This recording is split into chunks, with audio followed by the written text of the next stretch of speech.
కర్నూలు నగరంలోని టంగుటూరి ప్రకాశం పంతులు పాఠశాలలో SC, ST, BC, minority మహిళా ఐక్య వేదిక కర్నూలు నగర అధ్యక్షురాలు మీసాల సుమలత ఆధ్వర్యంలో విద్యార్థులకు సబ్బులు, పేస్టు, బ్రష్లు పంపిణీ చేశారు. ఈ సందర్భంగా ప్రధాన ఉపాధ్యాయులు విజయ్ కుమార్, జైలుప్పల షఫీఉల్లాల్ మాట్లాడుతూ ప్రస్తుత పరిస్థితులలో వాతావరణ మార్పుల కారణంగా వైరస్, బ్యాక్టీరియా తీవ్ర ప్రభావం చూపుతున్నాయని, రీజనల్ వ్యాధులు ప్రబలకుండా అప్రమత్తంగా ఉండాలని తగు జాగ్రత్తలు తీసుకోవాలన్నారు. కాచి చల్లార్చిన నీటిని త్రాగాలని, డెంగ్యూ, మలేరియా, దగ్గు, జలుబు, జ్వరాలు వంటి వ్యాధులు రాకుండా తగు జాగ్రత్తలు తీసుకోవాలని, సీజనల్ వ్యాధులు సోకకుండా అప్రమత్తంగా ఉండాలని కోరారు. పట్టియండి సార్, అట్లనే ఒక్కొక్కరు పట్టియండి. ఒక్క నిమిషం ఉన్నాను సార్,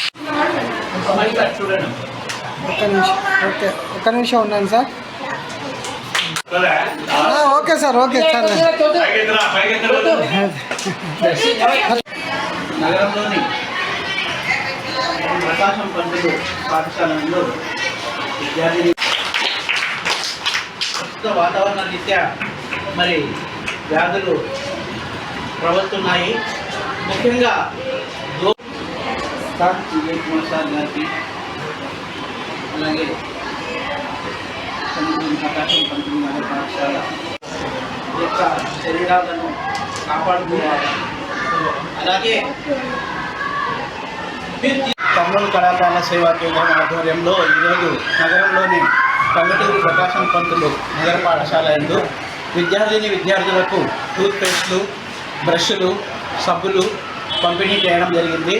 ప్రస్తుతము విద్యార్థులు వ్యాధుల పట్ల తీసుకోవాల్సిన జాగ్రత్తలను తెలియజేయడం జరిగింది. విద్యార్థులు తమ శరీరాలను ఆరోగ్యవంతంగా ఉంచుకొని మంచి చదువును చదివి దేశ భవిష్యత్తుకు ఉపయోగపడాలని చెప్పేసి వారికి ఈరోజు పాఠశాల యందు ఈ టూత్పేస్టులు, బ్రష్లు, సబ్బులు పంపిణీ చేయడం జరిగింది.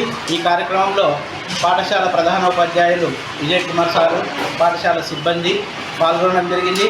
పాఠశాల వారు సహకరించినందుకు ఉపాధ్యాయ సిబ్బందికి, హెడ్ మాస్టర్ వారికి కర్నూలు కళాకారుల సేవా కేంద్రం తరఫున ప్రత్యేక ధన్యవాదాలు తెలియజేసుకుంటూ, భవిష్యత్తులో విద్యార్థులు వారి ఆరోగ్యం పట్ల చాలా జాగ్రత్తగా ఉండి దేశ భవిష్యత్తుకు పాటుపడాలని చెప్పేసి కోరుకుంటూ, నా పేరు జైలుప్పల షఫీఉల్లా, కర్నూలు కళాకారుల సేవా కేంద్రం, ఎస్వి కాంప్లెక్స్, కర్నూలు.